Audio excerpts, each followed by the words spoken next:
Hello, and welcome to Ipse Dixit, a podcast on legal scholarship. I'm your host, Brian L. Fry, Spears Gilbert Associate Professor of Law at the University of Kentucky College of Law. My guest is Joe Dunman, Assistant Professor of Legal Studies at Morehead State University.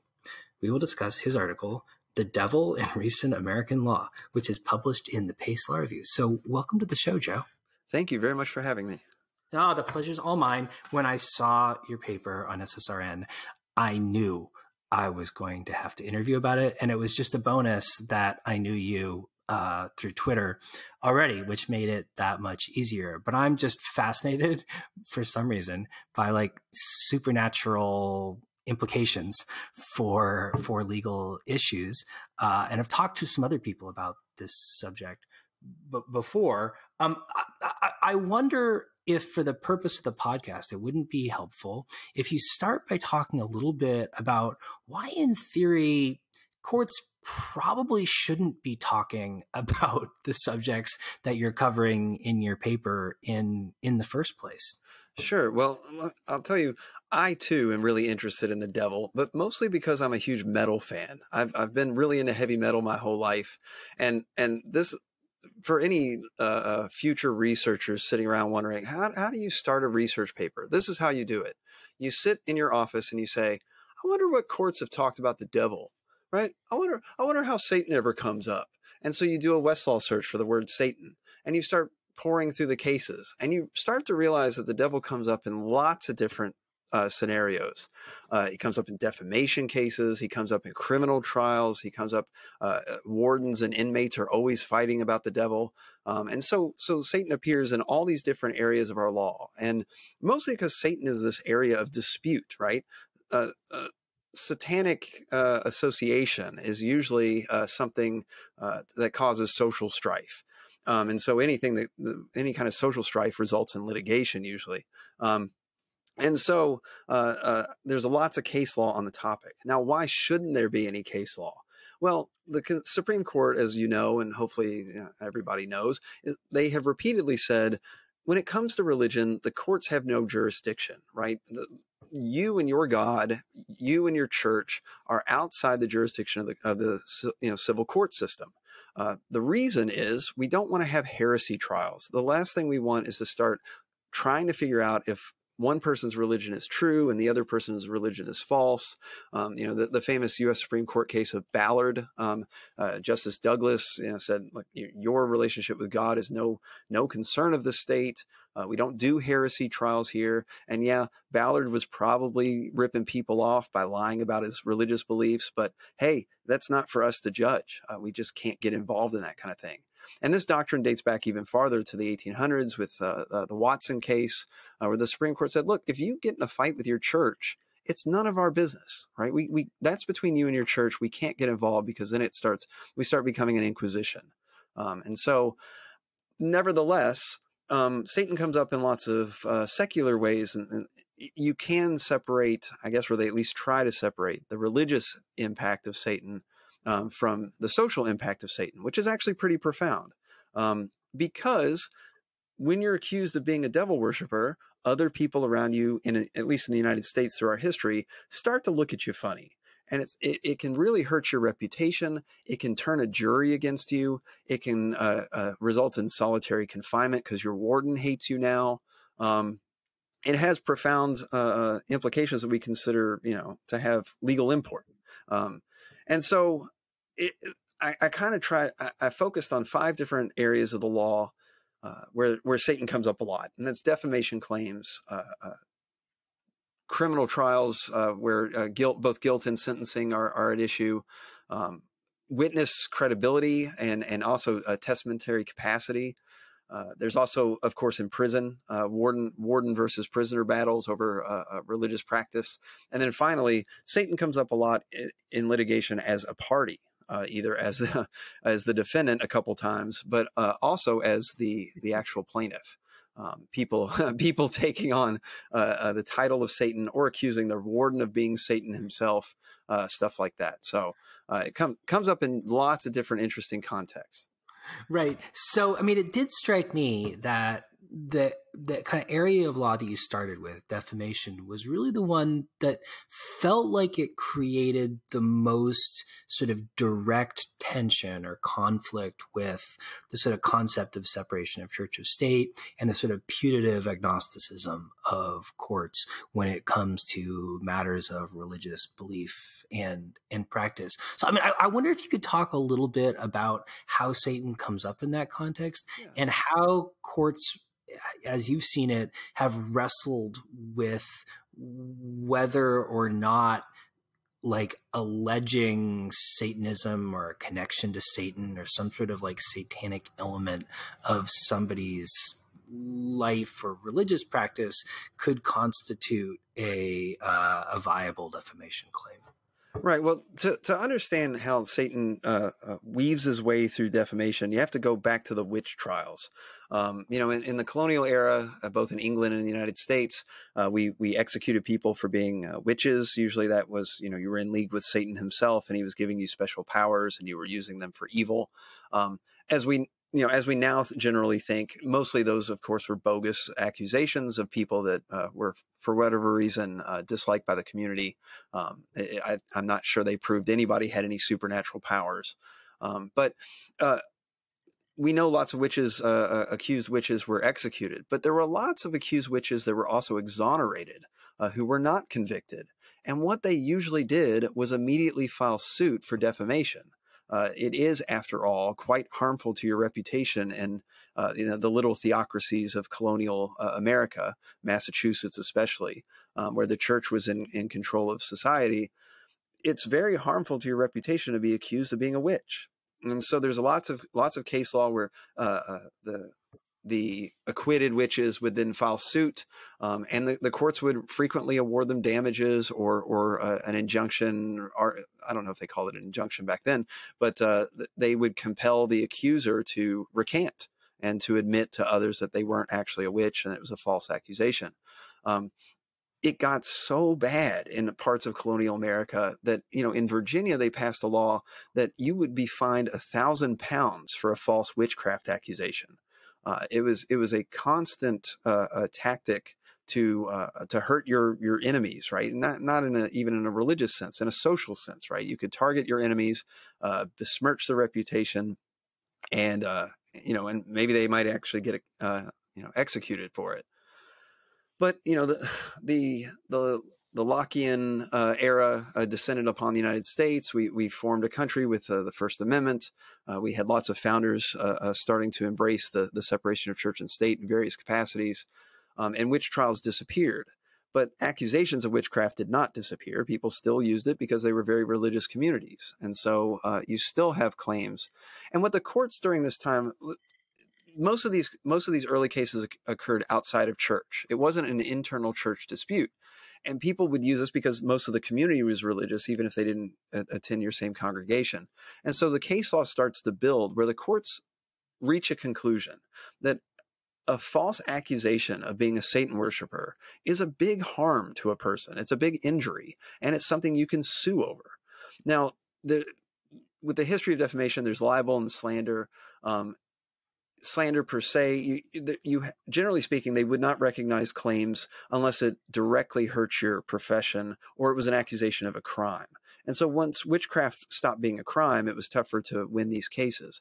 But lots of plaintiffs still won by suing and saying, look, this guy wrote in the newspaper that I am in league with Satan because I was promoting religious freedom. And a court said, yeah, you're right. That does hurt your reputation, and he can't prove that you actually worship Satan. And so you get damages for that.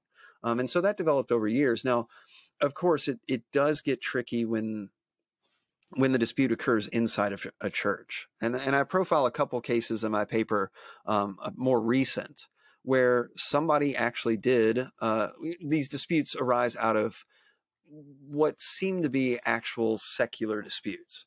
And the first case I talk about is this case of a guy named Gregory Howard, and he's in Cincinnati, and he goes to this church called the Covenant Apostolic Church, and I can use their name because they no longer exist. The church is shut down. But he accuses the elders of stealing money. Right? He's saying, look, you guys are robbing the congregation blind. You're just stealing money, and I don't like it. We're going to sue you over it. And so he sues. But after the lawsuit ends, I don't know if they settled or whatnot, but after the lawsuit's over, the elders retaliated against him and excommunicated him from the church. And they said, look, Howard, you're in league with Satan, man. You're in league with Satan. You've been overtaken by a fall. You are in with the defiler. Obviously, this was not good for Howard's reputation. He considered it, defamatory, and so he sued. And the Ohio Court of Appeals said, man, you can't sue. This is an internal church problem. Whether or not you're in league with Satan is a question for your church, not for us. And so his case got tossed. That said, in Iowa, there's a lady named Klibenstein. Okay, Klibenstein was a problem in her church. She apparently was a source of regular discord, and a supervising minister from the larger national congregation came to visit the church because he heard there had been problems. So he shows up, and soon he quickly discovers that Klibenstein is behind a lot of the trouble in the congregation. So instead of dealing with it purely internally, he writes a letter to the congregation and the whole community, apparently, and said, the spirit of Satan is working in your midst, and it's time to get rid of her. Well, Klibenstein didn't like this. She sued and said, look, I am the obvious target of spirit of Satan, which is an interesting claim for a plaintiff to, an interesting concession for a plaintiff to make, I think. But she says, look, I'm the obvious target of this letter, and you are spreading it around that I'm the spirit of Satan, and that hurts my reputation, so you owe me.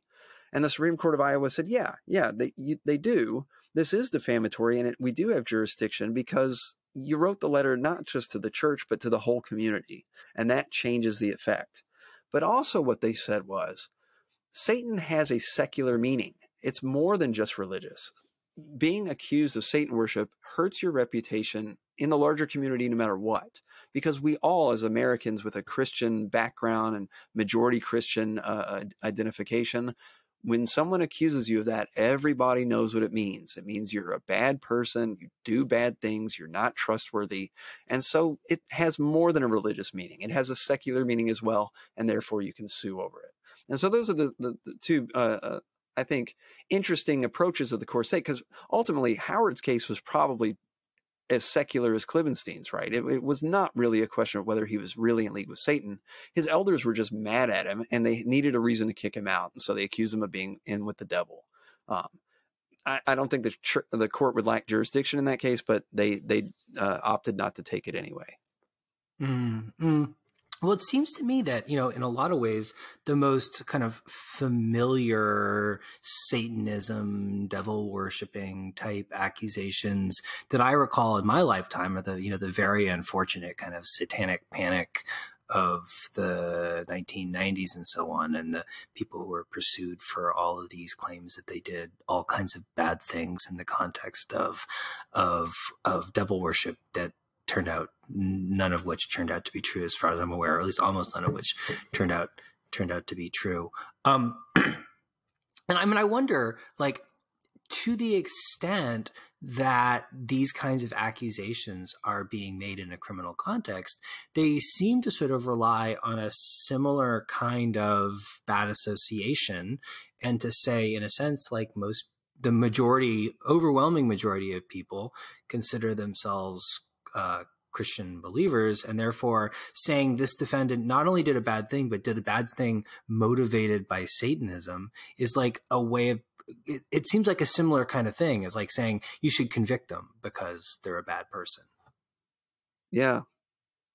And that comes up in the second part of my article. I talk about, the courts have established, for the purposes of defamation, they've established, look, a Satan accusation will hurt your reputation in the community. Well, if you're a prosecutor and you know that, right, what's the number one thing you want to accuse your defendant of being, right? A Satanist. You know it's going to hurt their reputation. You know it's going to make it easier to convict them. And it comes up a lot in that context too, where folks are accused of devil worship, and that was the motive they had for their murder. Was they're just well, one argument is that just by being a Satan worshiper, you are a bad person anyway, like a propensity argument. But the courts dodged that bullet because, you're not supposed to bring propensity evidence admit propensity evidence. So they say, okay, well, actually what it does is it speaks to motive. clearly, if you worship Satan, you're going to be motivated to hurt others. We just know that. And some courts literally just say, well, we just know that. How do they know that? Well, they just do, right? I mean, we live in this society. We know how things work, and we know that, Satan is bad. And if you are worshiping him, then you're certainly going to murder people. And so lots of prosecutors have tried that over the years to varying effect. One of the cases I talk about, a defendant is accused of stealing some clothes from a clothing store. And when they catch him, in his bag is a book and the title escapes me right now. I'll find it in just a second. They find a book about the devil in his bag, okay? But the book is written... the book is called Satan is Alive and Well on Planet Earth, okay? Satan is Alive and Well. The book is actually written by a Christian minister who's spinning the book saying about how terrible the devil is and how we should all fight them. But the prosecutor admits the book, just the cover of it, and doesn't have any explanation, just says this book was found in your bag, and it says Satan is alive and well on planet Earth. Wink, wink, jury, we know what that means. And Tate's attorney tries to object and say, well, let him explain this. And the trial court won't let him do it. The trial court... the prosecutor objects to the prosecutor fights the objection, and the court says, no, you don't need to explain this, right? The book speaks for itself. On appeal, the Court of Appeals of Iowa said, no, you can't do that, right? I mean, the title of the book is meant to attract buyers. It's purposely controversial. If it's in his bag, let him explain why, and so he can tell the jury that it's not actually him worshiping Satan at all. Satan did not motivate him to steal some pants. And so let him explain what the book is about. So they reversed his conviction on that ground. So prosecutors try, sometimes they get away with it, sometimes they don't. A lot of times courts do the trick where, you used religious evidence to convict this fellow, but the other evidence was so overwhelming it just didn't matter, right? I mean, we found the bloody knife in his possession. You could have accused him of anything and it wouldn't have mattered. We had the murder weapon. So, so that comes up a lot. But I mean, prosecutors are not dumb. They know that a lot of jurors are not going to react well to an accusation of devil worship, and so they try to use it. And the courts are more. I don't mean to talk endlessly about this. I could, but courts at the sentencing phase are much more permissive.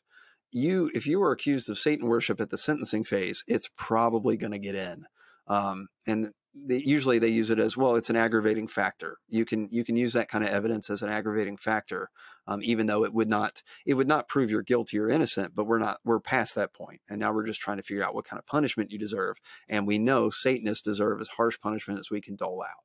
Well, so I couldn't help but wonder, to what extent are courts actually applying, and I guess applying appropriately and accurately, the rules of evidence to determining whether or not this evidence of satanic belief or satanic practice is actually appropriately admissible. I mean, it seems at the very least they would have to substantiate in some way that satanic belief or satanic practice would actually be a relevant aggravating factor, wouldn't they?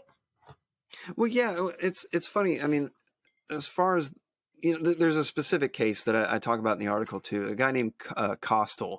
Kostel talked about himself as a high priest of Satan, right? He had the book lists the evidence found in his apartment after he was convicted of murder, and they found books, posters, and plastic skulls and bats. And as we know, Satanists collect plastic skulls and bats. They find all this, and he says, look, this didn't have anything to do with my murder. This is just who I am. And Pennsylvania, where he was convicted, has a specific law that says no religious belief can be evidence, right? None. It is a categorical ban, statutory categorical ban on religious evidence. And the Supreme Court of Pennsylvania had two previous cases that had struck down the use of such evidence.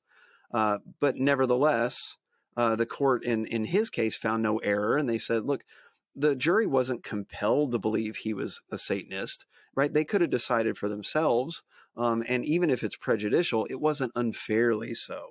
And so, yeah, they can hear that you're a Satanist and consider whether or not you go to jail based on that. As far I mean, it seems pretty clear, right? There's a ban on propensity evidence. We don't accuse people. I mean, we don't convict people based on who they are, or what their tendencies may be. You got to prove that they actually did the thing. And the courts, when it comes to Satanists, at least in the cases I researched and found, the courts are pretty permissive when it comes to Satanists. Usually they find one of the loopholes in that rule, right? If it speaks to motive or identity or something like that, they seize on those and let the evidence in. And then on appeal, the courts say, well, you had lots of other evidence, and so this wasn't dispositive, and so therefore there was no error. Well, you did say that at least courts have concluded that while they can't evaluate the truth or falsity of religious belief, they can evaluate the sincerity of a particular believer's actual beliefs in what they profess to be believing. And it seemed like that was sort of most relevant or salient in the context of like insanity defenses and also like mental capacity in general to sort of engage in different kinds of future oriented behavior. Like, what do courts look to, and what seems to matter to them in evaluating the sincerity of an alleged or professed belief in Satan or related ideas? Yeah, that area of the law, using satanic belief to attack not just credibility but capacity, right? Capacity to commit a crime, capacity to leave a will. That's where the real trouble, I think, comes in, where the courts really get into trouble as far as the assessment of religious belief. It's an old tenet of our First Amendment law, and especially under RFRA and RLUIPA, the laws that deal with religious free exercise, that you don't go farther than sincerity. All you have to do is assess that the person actually believes something. You don't have to test whether it's true or anything like that. And also, generally, the courts just take you at your word. I'm not familiar with any case that says this belief is not sincere. And they're probably out there, but most of them say the court just says right up front, we're not going to question the sincerity. We'll assume it's true and we'll move on to the next steps in the analysis. Well, there are cases where you can be too sincere. Okay. You can be too sincere in your religious belief. And if you are, the court might deem that you're crazy. This is interesting too, because this isn't the government stepping in and saying you're too sincere and you're going to be punished for it. Usually this is defendants themselves raising this issue. And they do it mostly through an insanity defense or some kind of affirmative defense where they say, look, I lack capacity to appreciate right from wrong. I can't be convicted for this, right? I can't go to prison. Just put me in a hospital because I'm nuts. And to do that, what they generally bring to the table is a claim that they sincerely believe that the devil is real, and not just real, but motivating their actions on earth. Defendants who claim, look, the reason I stabbed that guy was because I saw Satan in his face and I had to cut the devil out of him. There's a case where a husband is found on the side of the road. He and his wife are on a road trip to Florida from Ohio, and the cops found them on I-75 in Georgia.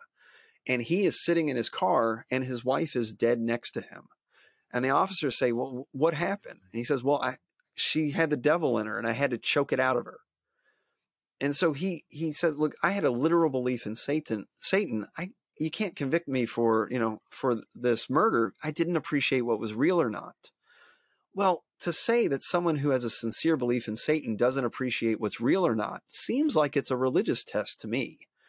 You're saying that it's not possible for Satan to be real and to be motivating their actions, right? It's not real life to say that.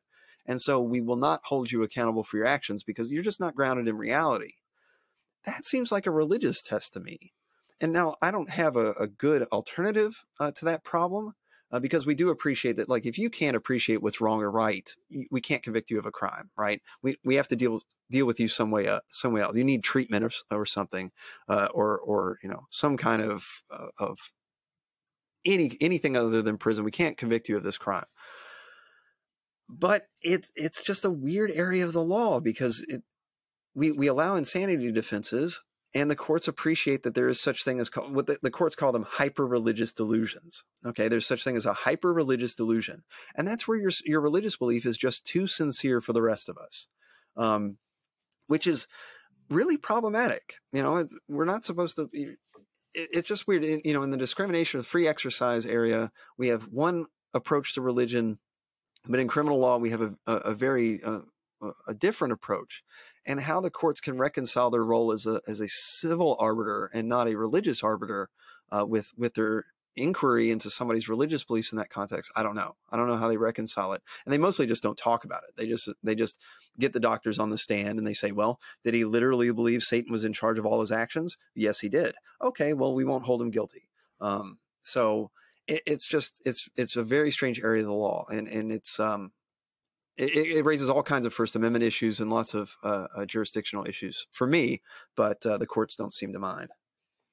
Mm-hmm. Well, I noticed something kind of parallel, or maybe just kind of vaguely similar, in the prison context as well, in which the stories you describe really seem to reflect a kind of very explicit viewpoint discrimination against people who express religious beliefs relating to Satan or the devil, as opposed to people expressing any other kind of religious beliefs. How can that be? Well, I mean, a couple ways. Yeah, in the fourth part of the paper, I talk about the incarcerated devil, and there's a problem. When you appreciate that the courts have said, look, any kind of association with Satan is going to look bad on you, right? That's why you can sue for defamation when it's false. That kind of association is viewed by others as very bad. Well, it's definitely viewed as very bad by prison wardens. And most prison wardens, I assume, are Christians in this country. And a lot of states have very specific book bans in prisons, and almost all of them include the Satanic Bible by Anton LaVey. Almost all of them include that Bible. That book is banned categorically. You may not have a copy of that in prison, okay? Those prison systems do not ban the Bible. They don't ban the Quran. Those holy books are considered protected, so you can't ban them. But the Satanic Bible is different. Satanists in general, I mentioned this in the paper. Most Satanists do not consider themselves religious people. Most Satanists are actually atheists or agnostic, and it's kind of a secular way of looking at the world, or a protest against organized religion. But some honestly do. Some in prison do claim a religious belief in Satan, and one of the books they often seek is the Satanic Bible, and prisons deny it to them just outright. And the courts uphold these bans, and mostly they do so by deferring to the wardens, right? Most judges in these cases say, look, I don't know how to run a prison. The warden knows how to run a prison, and if they think it's a security threat to have this book, we're just going to defer to them, right? We're going to trust their judgment here. Some courts actually read through the book, and they single out passages that seem violent or to favor violence. Even though, of course, you could do that with both the Quran and the Bible. The Bible is full of violent episodes and prescriptions of violence. Leviticus says all kinds of, if you wear mixed fabrics, you should be stoned to death and stuff like that. But of course, the Bible is not banned anywhere. And so one prisoner brought not just a free exercise claim to his right to have the Satanic Bible, but he also brought an equal protection claim. And what he said was, well, you're singling me out for my religious identity, but not singling out Christians. Their book is just as questionable as my book is in some ways. And yet I'm the one who's punished, and they get whatever they want. And the court they were like, yeah, you don't really have a good claim here. And also your book is really bad. So no. There's one court, like I said, for the most part, and I listed in the article, most federal courts have ruled in favor of the prisons. You're just not going to, especially in places like Alabama and Kentucky and whatnot, you are just not going to get a copy of the Satanic Bible in prison. No matter how sincere your religious belief is, no matter how clear you can, I mean, to me, it seems like that's a substantial burden on your religion to be denied your holy book. But the courts don't seem that concerned because they view the Satanic Bible itself as a security threat. If you read this thing, you're going to become a murderous monster in prison, and we can't trust you with it, is essentially what they argue. But there was one plaintiff got he requested some implements. He said, "Look, I want to practice some satanic rituals. Mostly, I just want to light candles and meditate to myself for a while in a broom closet if you'll give me that space." And the court said, "Yeah, you can have that. You're not really a security threat. The prison had to show that you were a danger by having these things. They let other people have similar items like candles and I think he asked for some sticks or something like." You let other prisoners have these kinds of implements for their own religious practices. You're not going to hurt anybody. They've got no proof you've ever hurt anybody in prison. So yeah, you can have this stuff. It violates your religious exercise to not have this stuff. But he didn't ask for a copy of the Satanic Bible either. So generally speaking, if you ask for that book, you're not going to get it, and you're going to lose your court case too, even though it's in any other context, right? A Christian plaintiff who said it substantially burdens my religion to not have a copy of the Bible, I highly doubt any court in the country would disagree. Well, so one of the more amusing sections of the paper is your discussion of Satan or the devil as being kind of a party to, or somehow implicated in actual litigation. And probably the most famous example of that is the Mayo v. Satan and his staff case. But you mentioned a few others. I wonder if you could talk briefly about sort of what courts do when they're confronted with those kinds of problems, I guess. Yeah. Well, I mean, here comes jurisdiction again. Mayo's got the funny, Mayo versus Satan and his staff, and Mayo sues Satan for violating his civil rights in Pennsylvania, and the court mostly just says, "Look, we don't have jurisdiction over Satan because you haven't proved he lives in Pennsylvania. I mean, obviously he wasn't able to serve him either, but he says, we don't. Satan doesn't live here. We got a big jurisdictional problem. If you find where Satan lives, maybe you can sue him then, but otherwise, we just can't." We can't decide this case for you. And they make some jokes, and they make a reference to the the devil and Daniel Webster and all the rest. So it's very funny.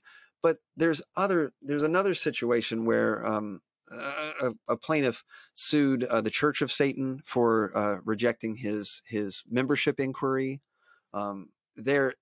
It was a prison inmate, and what he did was he tried to send a letter to the Church of Satan, and the warden intercepted it and then sent a funny note back saying, "Sorry, we're not going to let you in with the force of darkness." And then he tried to sue, and they said, "Well, this is a 1983 claim against the Church of Satan. They're not a government actor. You just can't bring this kind of claim." But it gets funnier when plaintiffs start naming religious entities as their defendants. And there's the case of Dominic Brown, who brought a claim against, let me make sure I get this list right. The super rich Illuminate, T-Worlders, the Antichrist, also Pope Francis, the United Nations, and their so-called New World Order of Satan. So he sues all these parties, and the court, the only one it takes, it's really a habeas petition is what it is. He files for habeas protection in federal court. He names his warden as well as Satan and the New World Order and the reptilians and everybody else. And the court generally just approaches the warden issue and ignores the whole rest of the thing. So that happens a lot. A guy in Minnesota sued aliens, demons, and devils and UFOs, some good and some evil. He qualifies that some are good and some are evil. Prophet Ezekiel's Wheel, Reptoids and Reptilians, the New World Order of Satan, number 666, Fall of Satanic Same-Sex Marriages. So this is his whole list of defendants in this claim. And for mostly the courts dismiss. The court in his case said his petition is largely incoherent. We have no idea what he's asking for. He's just a loon. And so that's pretty common. Usually it's habeas petitions where they name, everybody they don't like, including their warden and associated with Satan or whatnot. And mostly the courts just toss them out. I do have a funny story about, it's difficult to pronounce, but there's a plaintiff actually, Mr. Soljum, I think it stands for I Am the Beast 666, the Lord of Hosts, and Edmund Frank McGilvray Jr. now. And so he claims that he is the beast. He is Satan. And so he starts suing folks. Mostly what he sued was to overturn his conviction for threatening to shoot up a daycare center. And he got convicted of several crimes, including the threat itself, some online harassment. He got convicted of that, and also a marijuana charge. And ultimately, the court, for various reasons, said, yeah, the only thing you should have been convicted for was the drug charge. Everything else was pretty incoherent. So yeah, he claims to be Satan himself, but the court just approaches him as a human being with a weird name. So mostly they try to, it seems like the judges try to have a sense of humor about this, or just pretend none of it is happening and approach whatever claims they can actually identify that are coherent. Mm-hmm. So I wonder if changing public perceptions of Satanism and what Satanism might mean in a cultural sense might affect how courts deal with some of these issues going forward. I mean, in particular, I'm thinking of like, the sort of increasing prominence, for example, of groups like the Satanic Temple, which, as you suggested earlier, seem to be more kind of like almost kind of really better characterized as like secular groups promoting humanist ideals. I mean, I wonder to what extent that can and should sort of change the perception of what it means to talk about somebody being a Satanist or believing in Satan or following Satan in a legal context. Yeah, well, it's funny. Like groups like that, like they're mostly performance artists and protest groups. But the problem there is people don't like them either. They're troublemakers too. Like the Satanic Temple, based in Chicago, erected a gigantic statue to Baphomet and put it on the Arkansas state capitol grounds. Right, that didn't go over well. It doesn't really change. I mean, people hate atheists too, and that's part of the problem they face, is that atheists are still viewed as troublemakers and among a lot of people as well. Or you're really just a Satanist, but because you deny the existence of God. So as far as the PR aspect of it goes, it doesn't. I think more and more people appreciate that literal satanic power is not really something that we see a lot. Statistically, it's pretty rare that people actually are in league with Satan and Satan is working through them. And so that helps to some extent, where you think, yeah, I mean, so what if somebody is accusing you of Satan worship? You're probably not a Satan worshiper. I mean, the Satanic Panic of the 90s being an exception, but since then, I mean, most of the folks have been exonerated from that. You mentioned that earlier, that era. And I talk about that in the article after the book Michelle Remembers was published and the media really took off. I mean, I remember when I went to Murray State University here in Kentucky, right? Everybody knew about the abandoned house in the woods where the Satanists met to do their rituals, right? There were no Satanists having rituals, but everybody knew that story. That was going on. I was in college in the 90s, and that was the big thing. You had the West Memphis murders, and the guys that were thrown in jail for that. Most of those folks have been exonerated, and most people I think today, it wasn't really Satan. If somebody murders somebody, it's not because Satan is guiding their hand, and they have worldly motives for what they did. Nevertheless, you still have a lot of really conservative religious communities, and when you're drawing from a jury in a very conservative religious community, a Satan accusation may still go pretty far. And you still have prison systems, right? To this day, we haven't gotten any less punitive in this country. You have very large prison systems that still ban satanic books and still treat Satanists as inherently evil and dangerous. They don't consider it a benign religious belief like we think of Christianity or Islam, at least in most places in the United States. So I think it still has that bad reputation in the places that really matter for the purposes of the law, especially for the inmates who are subject to prison dominance, the power of the warden. The fact that they still are viewed very unfavorably is I don't think it's changed at all. I don't know if defamation claims will be as successful. I mean, I'm trying to cite this as the devil in recent American law. So most of these cases are pretty recent. I think the courts, there's a lot of good precedent that says a devil accusation is real bad for your reputation. And precedent, as we know, can be ahistorical, or it can work against progress. And so even if our community now doesn't think anything of a satanic accusation, you got a lot of great case law that says it's really bad. So if you're a potential plaintiff out there and you want to sue somebody, but I don't know. I don't see a big transition. Most of these cases are pretty recent. The courts most of them have come from the 90s and the early 2000s, but I don't see a big shift on this. And you know, our United States as it is still, you know, power wise is still dominated by Christian conservatives. And I don't see a lot of leeway being made for Satanists. I mean, and a lot of them, even the secular ones, portray themselves as troublemakers in a lot of ways, and you know, to affect a political point. But you know, as troublemakers, they're usually frowned upon by a lot of folks, and so I don't know if it's going to change much.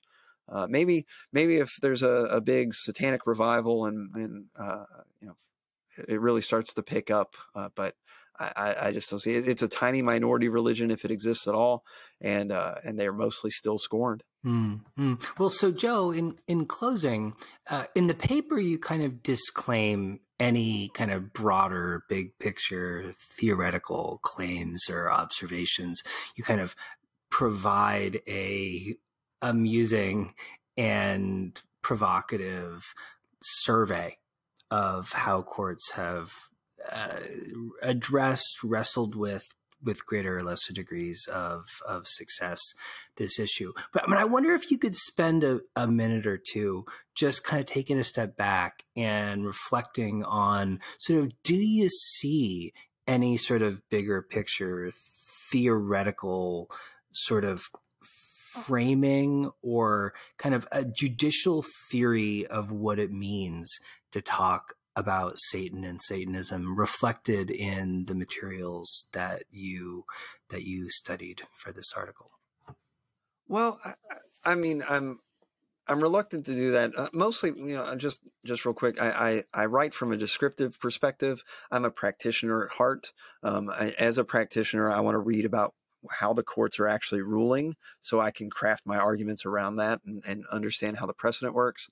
And so I approached this article mostly like, as you said, a survey to really get an idea of what's going on out there first. But as I was writing, part of the reason I put that disclaimer in there, and I wrote that after I'd done most of my research and most of my writing, is because each of these sections in my article could easily be 3 or 4 more articles each. And I wanted to kind of a trigger to myself to think bigger about this stuff. And I think generally speaking, our society recognizes that Satanism is a bad label to have in our society. It works against you. Even if you sincerely believe in it, it works against you. The power structure in our court system and in who our judges are, who our wardens are, who our executives are, the structure is not in your favor, right? You are not just a minority religion, but a scorned minority religion. And it's kind of, I mean, you can't get away from it because of the role Satan plays in Christian theology. You know, it's one thing to have a totally different God, but you identify with the arch villain of world culture, right? The bad guy. You're saying, I worship the bad guy. That's problematic, legally speaking. And so in almost all these situations, right, it results in some kind of tangibly bad result for you, generally speaking. Even as defamation plaintiffs, right, being associated with Satan, your reputation got hurt. If you're in prison, you're not going to get your holy book, and you're probably going to get picked on by your warden. You know, your will might be negated. Now, of course, you don't care, you're dead, but you know, your will might be negated because, you know, your relatives can prove that you believed in Satan just a little too much, and therefore we can't trust that your will is an accurate reflection of what you wanted. It can land you in prison. It can help get you convicted of a crime. Now, I'm not sure that anybody that I cite in my article was actually innocent. I don't know that, but it's probably not going to help you in sentencing if the prosecutor successfully admits evidence that you're a Satanist. So I'll say this: I have concerns, right? I have a big concern about our professed secularity of our court system, that we say we're not going to do religious tests, because it seems to me like we do them all the time. Okay, and we do them especially in the assessment of hyper-religious delusions and insanity defenses and whatnot. We do it all the time. And we also do it in, assessing. We go beyond sincerity in the prison situation, where your belief itself is a propensity towards violence. And that's something that courts in other contexts probably would not do, or at least they say they won't.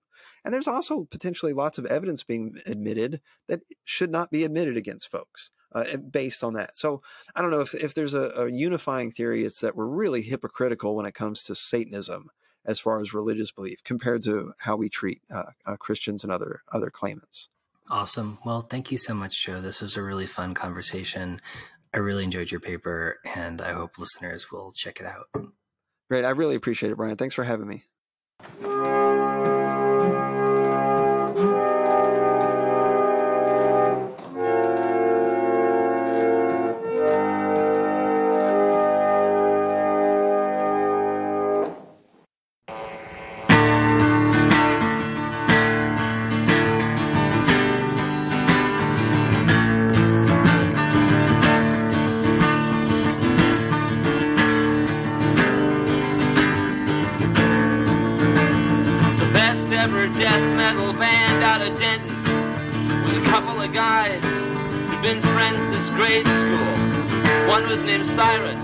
The other was Jeff, and they practiced twice a week in Jeff's bedroom.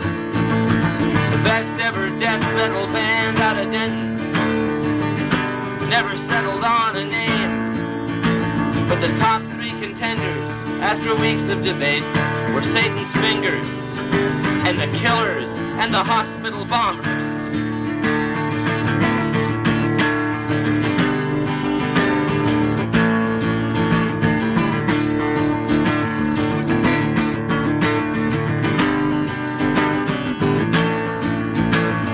Cyrus believed in their hearts they were headed for stage lights and Learjets and fortune and fame. So in script that made prominent use of a pentagram, they stenciled their drumheads and guitars with their names. And this was how Cyrus got sent to the school where they told him he'd never be famous. And this was why Jeff, in the letters he'd write to his friend, helped develop a plan to get even.